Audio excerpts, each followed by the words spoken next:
A continuación, hablemos de salud mental.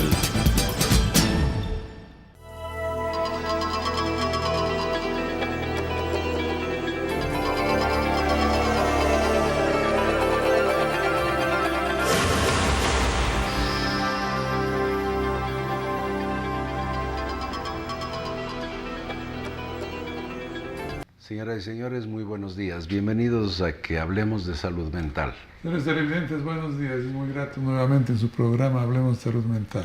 La semana pasada iniciamos una serie de charlas sobre las demencias.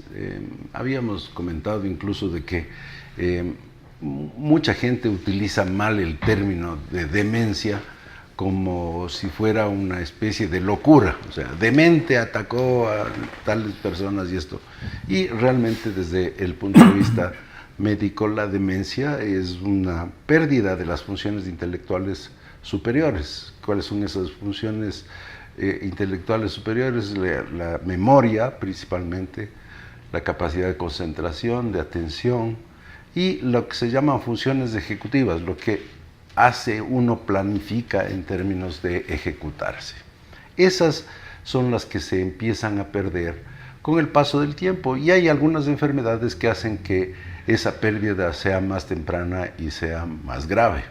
Entonces, ese tipo de cuadros clínicos que someramente acaba de describir el doctor son las que justamente caen dentro de este gran grupo que se ha dado a llamar demencias. Yo quisiera insistir en que la demencia no es locura, y que lamentablemente, pues yo creo que por costumbre que viene de años se trata, a los enfermos mentales se les trata de dementes, cuando tampoco es una situación exacta, ¿no? Pueden haber muchas enfermedades, no todas son demencias, y definitivamente la demencia no es una locura, sino esta disminución de esta serie de funciones superiores que todos los seres humanos tenemos, y que en más o menos se van disminuyendo en cuanto a intensidad. Para entender el fenómeno de la demencia, tenemos que recurrir a la idea de una gran capa de células nerviosas o neuronas en la sustancia negra o negra, que es la corteza cerebral, donde están las neuronas que tienen que ver con las funciones intelectuales superiores, justamente repartidas en todo el cerebro. En cada uno de esos sinuosos y estrechos espacios que se van formando dentro del cerebro, pues ahí está metido una tela que, por ponerle de una manera gráfica, sería de este grosor. Y con el paso del tiempo va haciéndose cada vez más cortita, más chiquita, más flaca, digamos. Y al final la demencia senil es la que todos vamos a tener si llegamos a tener 120 años, porque se van a ir muriendo células cerebrales a lo largo del paso del tiempo. Hay cosas que van a hacer que esta cosa sea más rápida, o hay cosas que hacen que sea más lenta. Entonces hay algunas enfermedades que provocan esta reducción rápida, y también hay malos hábitos y malas costumbres y malos hechos que hacemos durante la vida y que en la vejez nos van a pasar una factura. O sea, fumar, beber en exceso, no hacer deporte, etcétera. Ese tipo de cosas sí van a tener un impacto, y esas personas van a hacer una cosa más rápida que la normal pérdida de neuronas en la corteza cerebral. Ahora sí, todos esos factores indudablemente influyen en que sea más o menos rápido ese deterioro, esa pérdida. Pero también quisiera referirme a lo que tú mencionabas de ese deterioro normal que todos iremos pasando en algún momento, y que evidentemente se lo va viendo más porque ha aumentado la expectativa de vida. Entonces ahora se vive bastante más de lo que se vivía hace 100 años, hace 200 años, y se puede ver como al aumentar la edad que tenemos los seres humanos de expectativa de vida, se va viendo con más frecuencia estos síntomas que corresponden a la demencia mal llamada senil. Algunos no admiten el término, pero yo creo que es un término clásico que todavía se lo usa, y es ese deterioro al que todos estaremos sometidos en algún momento. Y claro, lo vamos a ver en las personas cercanas a nosotros. Los abuelitos empiezan ya a tener cierta dificultad en recordar algunas cosas, tienen una gran memoria para cosas de hace mucho tiempo, una memoria casi fotográfica y nos pueden contar con detalles de cuando eran jóvenes o cuando hacían tal y cual cosa, pero a veces se les resulta como difícil recordar si ya tomaron o no tomaron la medicina de la mañana. Y ese es el tipo de manifestaciones de este deterioro. Es cada vez más difícil aprender cosas nuevas, por ejemplo. Entonces las personas de la tercera edad les toma mucho más tiempo aprender a manejar cosas que para los adolescentes y los jovencitos, los niños, es muy simple como un teléfono celular o una tablet. Es decir, ya hay una cantidad menor de neuronas que hacen esas funciones y que cuando somos estudiantes de colegio o de escuela tenemos una enorme cantidad y estamos listos justamente para aprender.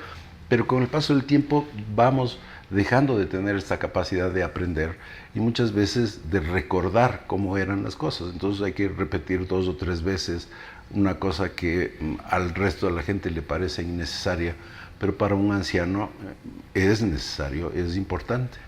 Sí, yo creo que este extraordinario avance de la tecnología, en el ejemplo que tú acabas de poner, yo creo que es muy bien traído.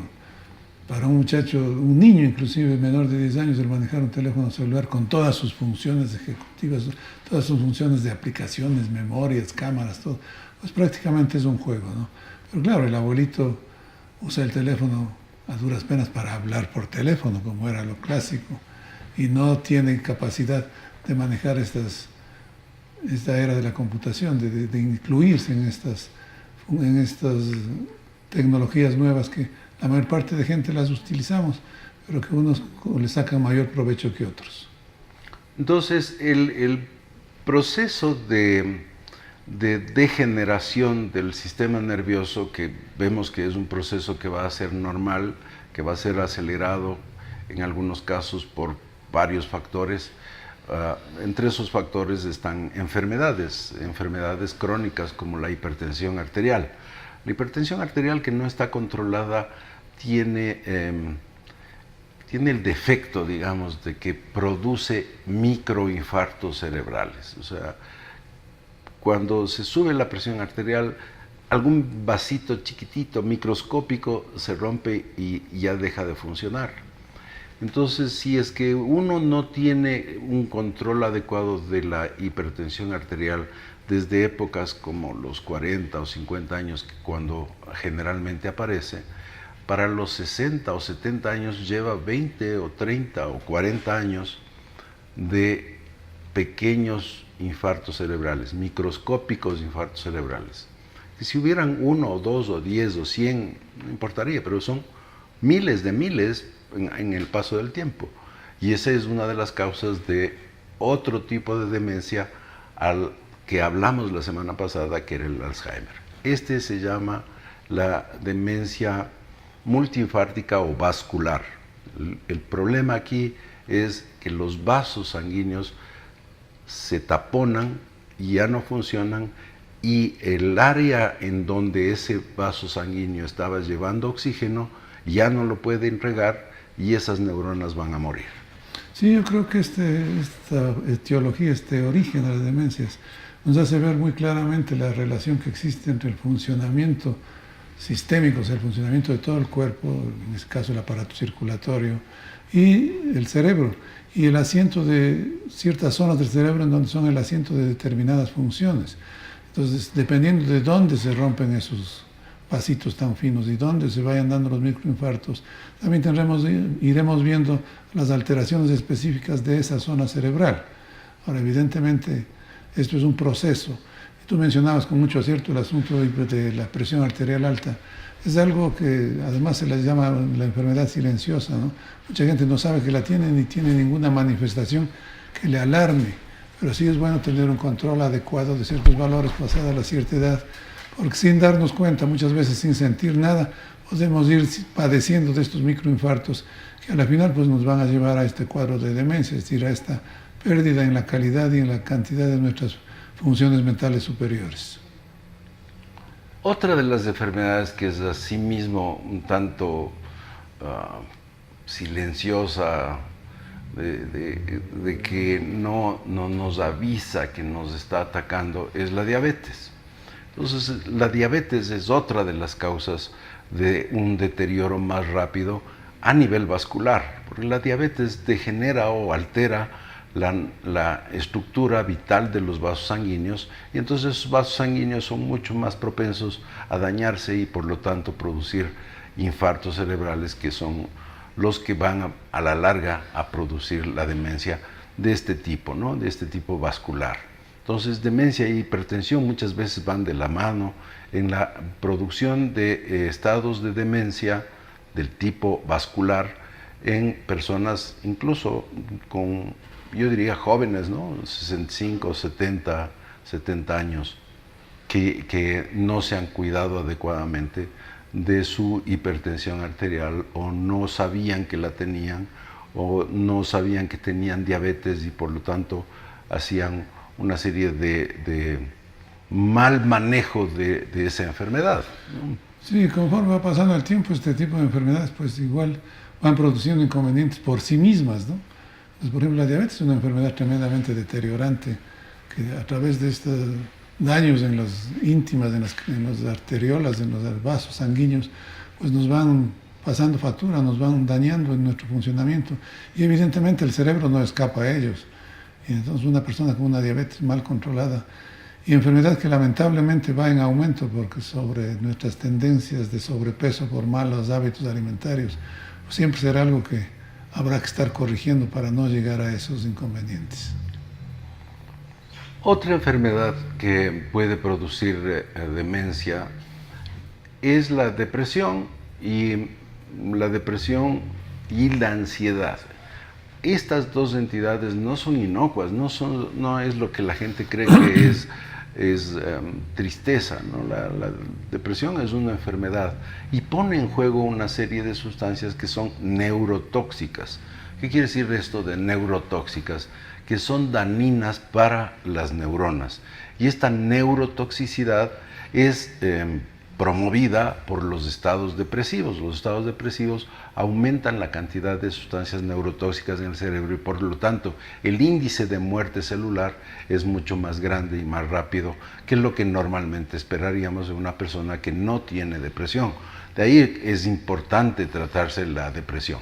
Nos vamos a unos anuncios y regresamos con ustedes en un minuto. I'm Chinese. I am Russian. I am East African. I'm Canadian.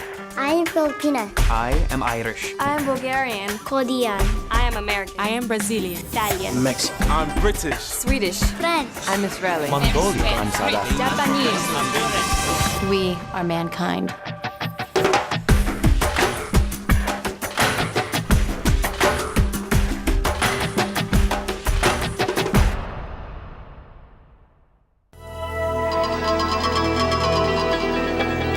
Bien, continuamos con el tema de demencia, y hemos visto cómo hay una demencia de carácter vascular, la cual puede estar promovida, aumentada, generada por alteraciones vasculares de la hipertensión arterial y la diabetes, por ejemplo.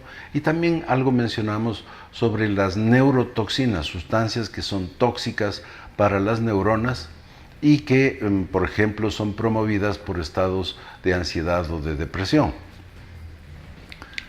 Yo creo que este punto de la depresión es una cosa muy importante, porque generalmente la gente no le toma muy en cuenta, piensa que es un estado pasajero, que no va a suceder nada, que la gente tiene que poner de parte, que tiene que esforzarse, que va a ir superando esa depresión. En una tristeza reactiva, podríamos llamar, en una tristeza motivada por algún fenómeno concreto, algún evento concreto, a lo mejor puede ir disminuyendo, el clásico ejemplo que hemos hablado tantas veces sobre el duelo. Pero en sí una depresión maltratada o no tratada, que es peor aún, pues nos va a dar este tipo de inconvenientes, que a su vez pues van a derivar en situaciones bastante más graves. Ahora, dentro de la depresión en sí, uno ya ve fallas en atención, en memoria, en concentración, que evidentemente si la depresión se corrige con el tratamiento adecuado, se va recuperando. Pero si se deja que eso evolucione libremente, pues fácilmente nos puede llevar a este tipo de alteraciones que hemos estado comentando y que ya caen en el grupo de deterioro de las funciones superiores, que son las demencias. Siguiendo con la enumeración de los elementos que podrían estar provocando un incremento de la muerte neuronal en una velocidad más grande de la que esperábamos que vaya produciéndose en forma normal con el envejecimiento, estaría también pues, el alcoholismo, por ejemplo, el fumar. El fumar en exceso también va a producir alteraciones vasculares a nivel cerebral y a nivel en todo el cuerpo, así como se pueden aumentar el riesgo de infarto a nivel del corazón, también se pueden incrementar los infartos a nivel cerebral. Y hay otras enfermedades que también cursan con un deterioro de las funciones intelectuales. Entre esas está el Parkinson, por ejemplo, que es una enfermedad de la movilidad. Hay áreas del cerebro que tienen que ver con la motricidad y la coordinación, y la movilidad de los individuos con Parkinson está restringida y se caracteriza por un temblor permanente en los miembros, y especialmente cuando se hacen movimientos voluntarios aumentan este tipo de alteraciones en el movimiento. Pero además produce depresión y además produce un aumento de la muerte neuronal, y no es raro que las personas con Parkinson un momento dado vayan a presentar problemas más graves de memoria que los que se esperaría para esa edad. Sí, es que tendríamos ahí prácticamente que se van sumando tres causas, ¿no? Las alteraciones de la motilidad, esa reacción emocional ante las incomodidades que esto ocasiona, y pues el deterioro cognitivo. Entonces tenemos ahí una enfermedad con tres vertientes, y evidentemente la demencia asociada al Parkinson es una de las de difícil control y de rápida presentación. Yo diría que tiene un progreso bastante rápido, dependiendo sobre todo de qué tan rápida sea la alteración de la motilidad. Son pacientes complicados que necesitan tratamiento en esas tres vertientes. Y como vemos, existen causas que son de una manera u otra prevenibles, es decir, el no excederse en el alcohol, el no fumar en exceso, el hacer ejercicio ayuda a que las neuronas tengan un mayor tiempo de vida saludable. Igualmente tendríamos que mencionar que el uso de drogas incrementa la muerte neuronal. Hay cosas como, por ejemplo, el éxtasis, que realmente lo que hace es podar a las neuronas de sus dendritas. Las dendritas son las extensiones que tiene cada una de las neuronas para juntarse con otras y comunicarse. Y se ve que ese tipo de drogas que son muy usadas lastimosamente por gente joven, y que evidentemente no van a darse cuenta del daño que está produciéndose, porque tienen millones de neuronas que están todavía muy vivas, pero esas personas van a tener problemas de este tipo más tempranamente de lo que se esperaría. Otros de este tipo de cosas que utilizan la gente y que son tóxicas para el cerebro son las pegas. Hay gente que se droga, yo creo que cada vez menos, pero se drogaba oliendo cierto tipo de sustancias pegajosas o de pegamento, y eso tenía un daño neuronal. El plomo de ciertas situaciones en donde existe plomo, como las personas que trabajan en el vidriado de cosas de cerámica, se aumenta la posibilidad de daño neuronal por los depósitos de plomo. Igualmente el mercurio, que están utilizándose mucho en las minas, minas de carácter pues manual, artesanal prácticamente. Se utiliza el mercurio para extraer el oro, pero el contacto con el mercurio hace que también empiecen a presentar demencias más tempranamente las personas que manipulan este tipo de minerales. Obviamente este tipo de situaciones aumentan el riesgo, ¿no? Y como tú has mencionado, pues hace que se presenten síntomas a más temprana edad. Entonces eso puede haber combinación de varios de estos factores. Entonces la presentación de síntomas es cada vez más precoz y evidentemente también de más difícil resolución, porque ya no hay vuelta atrás en ese tipo de sustancias, ¿no? sobre todo las sustancias psicotrópicas que utilizan los jóvenes, pues sí, no pasa nada, esto más bien es bueno, tiene sus ventajas, pero el uso continuo de estas, como lamentablemente se da en las personas con adicciones, nos van a llevar paulatinamente a esos deterioros. Yo creo que tendríamos que mencionar, para terminar este capítulo de demencias, las que son de carácter metabólico. Hay unas demencias que el mismo organismo metabólicamente no funciona bien y determina un deterioro del sistema nervioso en general y de las neuronas en particular, y por eso va a presentar demencias, ¿no? Una de esas se llama demencia de Pick, y esta de Pick es justamente una demencia producida por alteraciones de carácter metabólico. Una más que valdría la pena mencionar es la que se llama la demencia de las vacas locas, y esta es por un virus. Este se puso muy en boga hace unos años cuando la carne de cierto tipo de bovinos y de animales de carne tenían un virus que producía un deterioro brutal del cerebro, que daba el cerebro como queso gruyère, dicen, ¿no? Porque se comía prácticamente el cerebro, y a estos les llamó el de las vacas locas, porque las vacas fueron justamente las que presentaron estas alteraciones, pero su carne llevaba esa sustancia y producía Eran las portadoras, ¿no? Eran las portadoras. Creo que sí se superó, fue un carácter epidémico, tuvo... Sí, pero ahí sigue habiendo, ¿no? Claro, no, ya no al nivel de la epidemia que hubo en Europa hace, ¿qué será? 10, 12 años, sí, tal vez. Más o menos. Claro, pero todavía es algo que está ahí latente. Ahí está, sí, que podría darse. Con eso yo creo que hemos cubierto básicamente todas las posibilidades. Alzheimer, que nos dedicamos la semana pasada, anterior. Y esta, que es la vascular, las de otro tipo de deterioro, de degeneración del sistema nervioso por cosas que hacemos nosotros, enfermedades que padecemos, o metabólicas, o de estas que son ya por organismos, digamos, ¿no? Sí, en algunos son casi nosotros nos exponemos voluntariamente. En otros, pues, hay otra serie de factores que inciden en que uno presente ese tipo de enfermedades. Y lamentablemente, pues, no hay mucho que hacer en cuanto a términos de tratamiento para detener el avance de ese deterioro, o para, más aún, revertir el deterioro. Bien, les esperamos la próxima semana para que sigamos hablando de salud mental. Hasta la próxima semana. Buenos días. Las opiniones vertidas en este espacio por la producción y dirección del programa son de exclusiva responsabilidad de sus autores y de quienes intervienen en ellos.